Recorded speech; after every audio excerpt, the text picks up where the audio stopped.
Assalamualaikum warahmatullahi wabarakatuh. Alhamdulillah kita kembali lagi ya dalam video perkuliahan mata kuliah usaha tani dengan pokok bahasan analisa ekonomi usaha tani.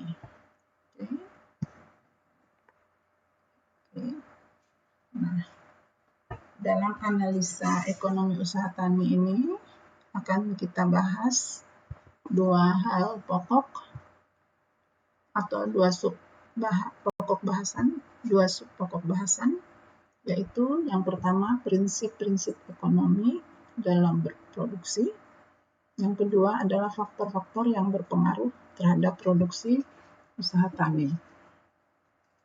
Oke, kita mulai dari prinsip-prinsip ekonomi. Ya. Prinsip-prinsip ekonomi produksi dalam usaha tani. Apa itu usaha tani? Usaha tani itu merupakan suatu kegiatan ekonomi.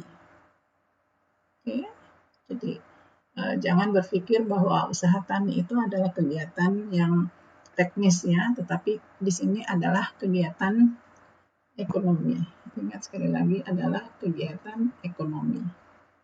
Ilmu ekonomi berperan dalam membantu pengembangannya. Oke, jadi dalam belajar usaha tani sangat dibutuhkan pengetahuan tentang ilmu ekonomi. Apa itu ilmu ekonomi? Ilmu ekonomi adalah ilmu yang mempelajari alokasi sumber daya yang terbatas untuk memenuhi kebutuhan dan kehendak manusia yang tidak terbatas. Ya, sudah lulus PIE, sudah lulus ekonomi mikro, sudah lulus ekonomi makro, sudah lulus ekonomi produksi, jadi sudah paham betul ya tentang ilmu ekonomi. Ya, jadi ingat bahwa usaha tani itu merupakan kegiatan ekonomi dan ilmu ekonomi sangat berperan dalam membantu pengembangan usaha tani. Ya, di mana ilmu ekonomi itu adalah ilmu yang mempelajari alokasi sumber daya yang terbatas untuk memenuhi kebutuhan manusia yang tidak terbatas, ya, yang meliputi produsen dan konsumen.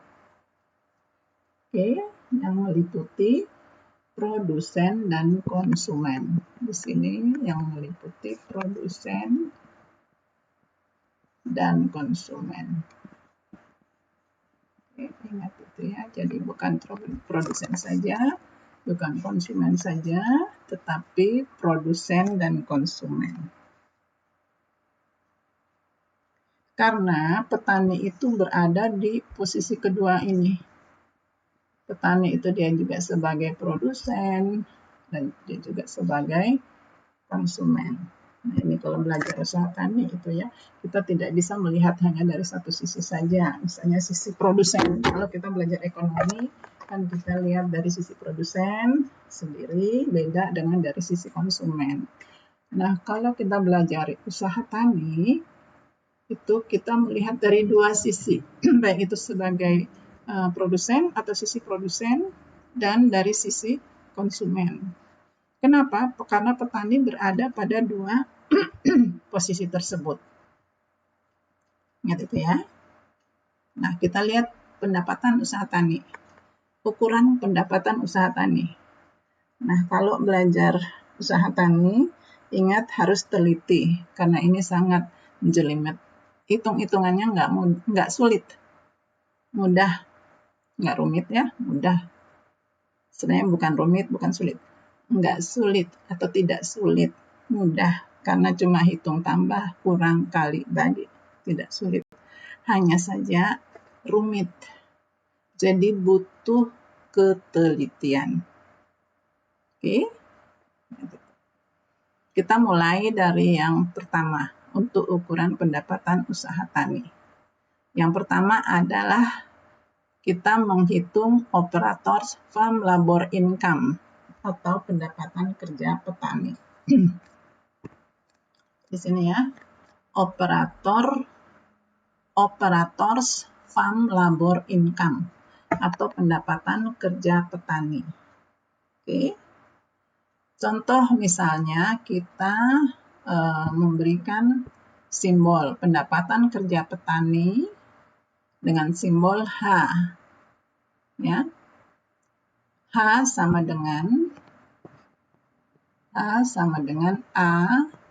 tambah B tambah D kurang F kurang G. Ya. Di mana H itu adalah gitu ya. H adalah pendapatan kerja petani. Pendapatan kerja petani.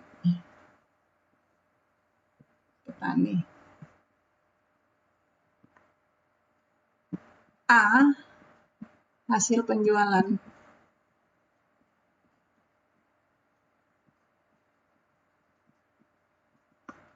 B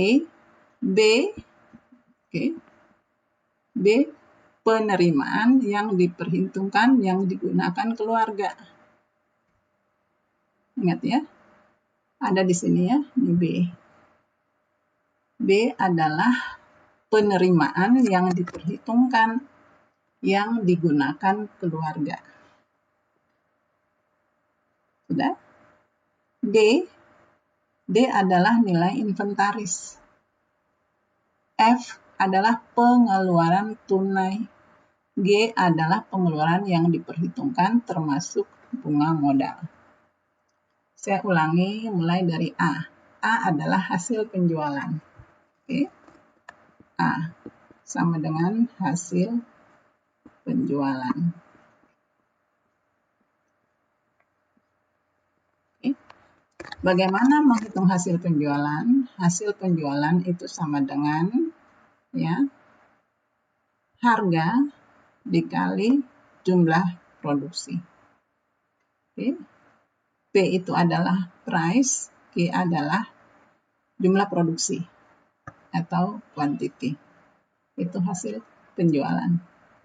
Jadi produksinya berapa banyak, harganya per unit berapa, dihitung produksi kali harga. Oke, maka itulah hasil penjualan. Jadi menghitung hasil penjualannya adalah produksi dikali harga jual. Oke, keterangan yang A ya. Yang B.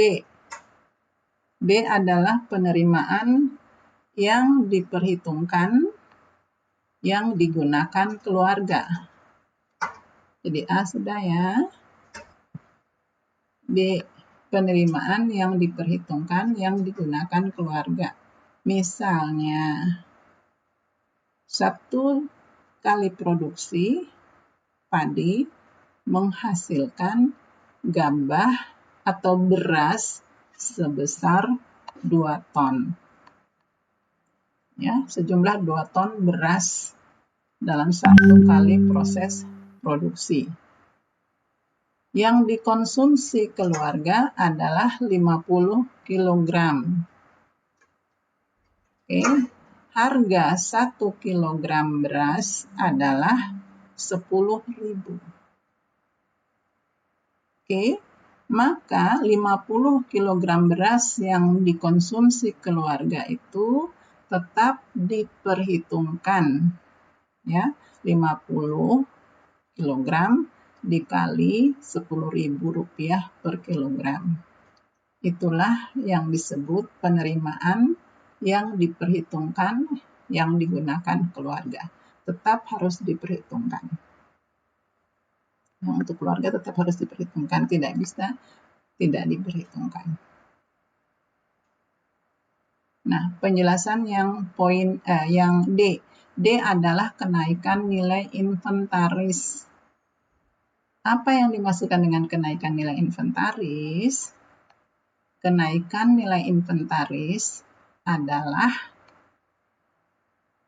penerimaan dari barang-barang inventaris yang dimiliki oleh petani yang waktu ekonominya sudah terlewatkan, tetapi barang-barang tersebut masih dapat digunakan dengan baik. Contoh misalnya, barang inventarisnya adalah kandang. Nah, kandang itu umur ekonomisnya 2 tahun untuk kandang yang sederhana. Ya. Apabila sudah melewati usia 2 tahun, tetapi kandang tersebut masih bisa digunakan untuk proses produksi, maka nilai kandang atau biaya kandang tersebut bukan dimasukkan ke dalam pengeluaran. Jadi biaya kandang bukan dimasukkan dalam pengeluaran biaya kandang, tetapi dimasukkan dalam penerimaan barang inventaris tadi, kenaikan nilai inventaris. Contoh gitu ya. Begitu juga contoh untuk alat-alat pertanian, misalnya traktor, hand traktor. Contoh ya, hand traktor umur ekonomisnya adalah 1 tahun. Tetapi apabila setelah melewati usia ekonomi, umur ekonomi 1 tahun tersebut, hand traktornya sudah berumur 1,5 tahun. Misalnya ya, sudah lewat dari 1 tahun. Tetapi hand traktor tersebut masih dapat digunakan dengan baik yang disebabkan oleh perawatan yang baik dari pemiliknya, maka hand traktor tersebut tidak dimasukkan dalam komponen biaya. Ya, karena sudah melewati usia ekonomis. Komponen dari hand traktor tersebut dimasukkan ke dalam penerimaan. Oke. Kalau dalam penggunaan hand traktor tersebut ada pengeluaran untuk servis, maka dikurangi dengan biaya pengeluaran untuk servis. Selisihnya adalah masuk ke dalam kenaikan nilai inventaris. Oke ya, jadi poin D sudah paham ya, saya harap sudah paham. Agak harus teliti sekali dalam mengukur pendapatan usaha tani. F adalah pengeluaran tunai. Kalau pengeluaran tunai jelas berapa rupiah yang dikeluarkan dalam satu proses produksi. Itu jelas ya.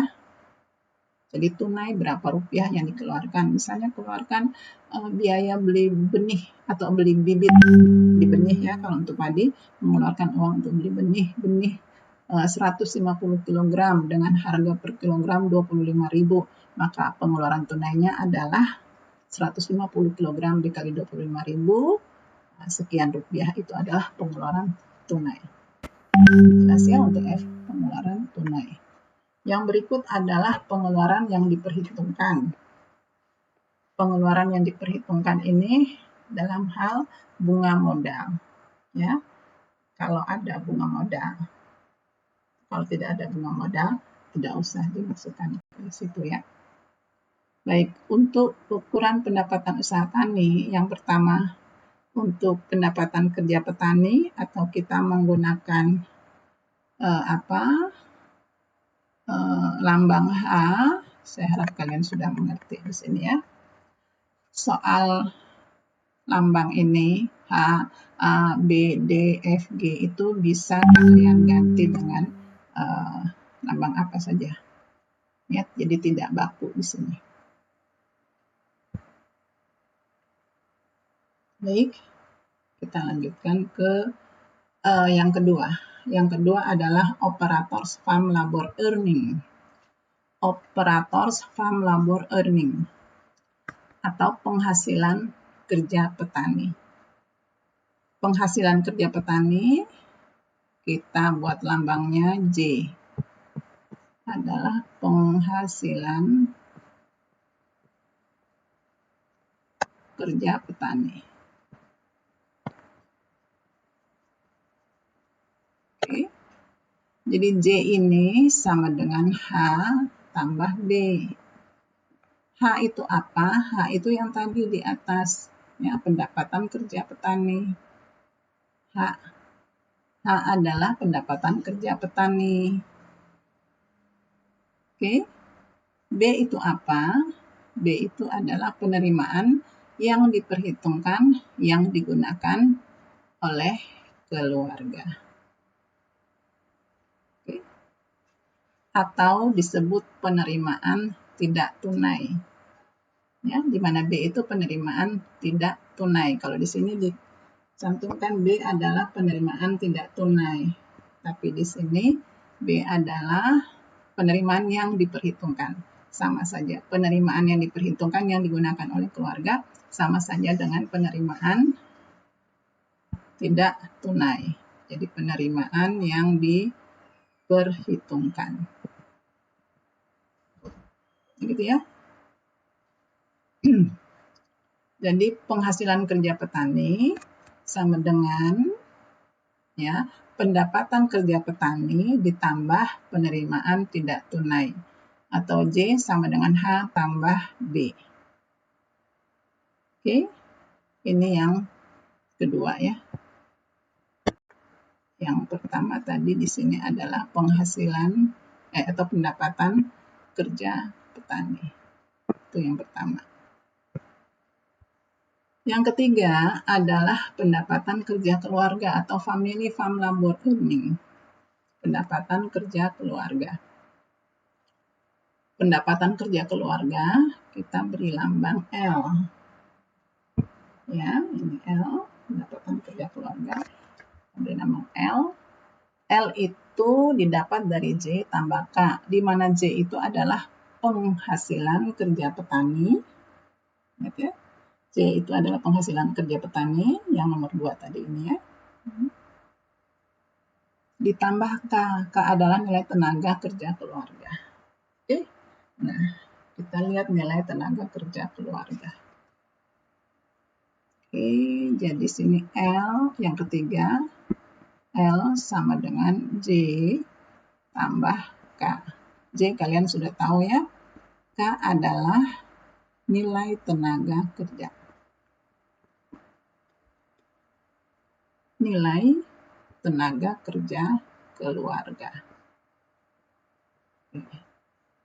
Jadi kalau berbicara nilai tenaga kerja keluarga itu semua ya. Jadi dari tenaga kerja suami, tenaga kerja istri, tenaga kerja anak. Apabila di dalam keluarga itu semuanya bekerja di usaha tani. Ya. Nah, nilai tenaga kerja ini berbeda dari satu daerah dengan daerah lain. Okay.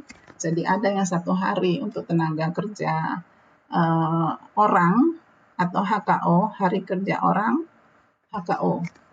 1 HKO, hari kerja orang itu ya dihitung adalah 1 hari kerja pria atau laki-laki ya.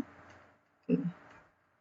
Itu berbeda dari satu daerah dengan daerah lain. Ada yang 100.000, oke.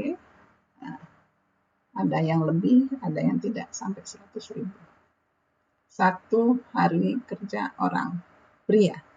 Nah, kalau wanita nilainya berbeda, tergantung tiap daerah menentukan itu, kesepakatan bersama tiap daerah atau tiap desa. Ada juga tenaga kerja anak. Oke, ada. Itu juga tergantung dari kesepakatan atau tradisi di daerah-daerah tertentu. Jadi kalau bicara mengenai nilai tenaga kerja, berarti sudah dalam bentuk rupiah. Ya. Kalau kita berbicara nilai, berarti sudah dalam bentuk rupiah. Oke. Jadi pendapatan kerja keluarga itu didapat dari J tambah K. Apa itu J? J adalah penghasilan dari kerja petani. Sedangkan K adalah nilai tenaga kerja keluarga. Baik. Kita lanjut ya ke yang berikut, pendapatan keluarga. Ya, saya turun ini sedikit. Nah, sini. Pendapatan kerja keluarga atau kita beri lambang Z. Ya, ini yang keempat. Z itu adalah pendapatan kerja keluarga. Dari mana pendapatan kerja keluarga itu? Dari mana pendapatan keluarga itu dihitung? Ya, pendapatan keluarga itu dihitung dari menjumlahkan total pendapatan keluarga dari berbagai sumber. Ya, total dari berbagai sumber. Artinya apa? Ada yang dari usaha tani, misalnya dari usaha tani, misalnya dari usaha tani, padi, bisa jadi dari usaha tani ternak, bisa dari non usaha tani, ya. Dijumlahkan semua. Itu merupakan pendapatan keluarga petani atau disebut family income. Baik. Oke. Kita lanjut ke faktor-faktor. Ya.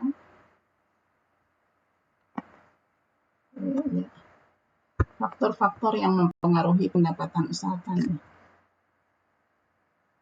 Sini faktor-faktor yang mempengaruhi pendapatan usaha tani. Yang pertama, luas lahan. Jelas luas lahan berpengaruh terhadap pendapatan usaha tani. Ya, luas lahan itu di dalamnya ada areal tanaman, ya, ada luas pertanaman, ada luas pertanaman rata-rata.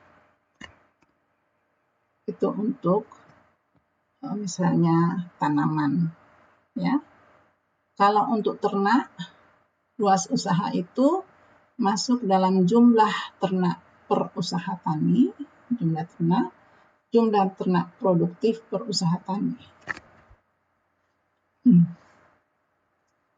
Apa beda areal tanaman, luas pertanaman, dan luas pertanaman rata-rata? Itu kayaknya kuliah pertama sudah disampaikan. Apa yang dimaksudkan dengan areal tanaman? Jadi luas areal tanaman itu adalah sehamparan lahan, misalnya 1 hektar. Luas lahan usaha tani padi sawah adalah 1 hektar. Nah, luas pertanaman ini apa yang dikatakan luas pertanaman? Oke. Kita lihat dalam lahan seorang petani yang memiliki sehamparan lahan, tiap tanamannya memiliki luas berapa. Sehingga kita akan dapat menghitung luas pertanaman rata-rata. Nah, kalau luas pertanaman rata-rata itu biasanya per satu desa, atau per kecamatan, atau per kabupaten, atau juga per provinsi, atau bisa lebih luas lagi per negara, ya. Nah, pada peternakan, luas usahanya itu berdasarkan jumlah ternak. Jadi punya ternak ayam misalnya 1.000 ekor, ada 10.000 ekor, ya, ada mungkin 50.000 ekor, itu luas usahanya. Jadi luas usahanya berapa ternak ayamnya? Kita tidak bisa bilang 1 hektar atau 2 hektar, tidak bisa. Tetapi per jumlah ternak, misalnya 50.000 ekor. Atau jumlah ternak produktif. Oke. Misalnya memiliki ternak sapi ada 500 ekor, tetapi yang produktif cuma 200 ekor, berarti kita akan mengatakan bahwa luas usaha ternak produktif, usaha taninya adalah 200 ekor sapi. Ya. Mudah-mudahan kalian mengerti ya mengenai luas usaha. Yang satu itu luas usaha. Beda antara usaha tani tanaman dengan usaha tani ternak. Yang kedua, tingkat produksi. Ya, tingkat produksi ini juga sangat berpengaruh terhadap pendapatan. Pasti. Nah, saya kembali lagi dulu dengan usaha. Ya, luas usaha. Luas usaha itu berpengaruh terhadap pendapatan usaha tani. Pasti pengaruhnya positif. Ya, semakin luas usahanya, pendapatannya semakin banyak. Oke, ini pengaruhnya positif. Ya, pasti ya. Semakin luas usaha, pendapatannya semakin banyak. Artinya mempunyai pengaruh yang positif. Oke. Semakin banyak ternak ayam, maka pendapatannya semakin banyak. Itu juga artinya adalah berpengaruh positif. Oke, yang berikut adalah tingkat produksi. Jelas kalau tingkat produksi juga mempunyai pengaruh yang positif. Oke. Produksi semakin banyak, pendapatan juga akan semakin banyak. Yang lain kita anggap tetap ya, variabel lain kita anggap tetap. Atau dalam ekonomi kita kenal dengan istilah ceteris paribus. Oke. Kemudian tingkat produksi, misalnya produktivitas per hektar. Nah, kalau sebut produktivitas, ini ya, produksi, contoh ya, produksi itu misalnya produksinya 12 ton. Itu produksi. Produktivitas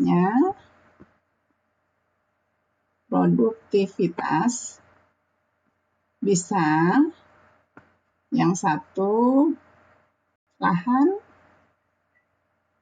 ya, untuk produktivitas lahan berarti 12 ton per hektar.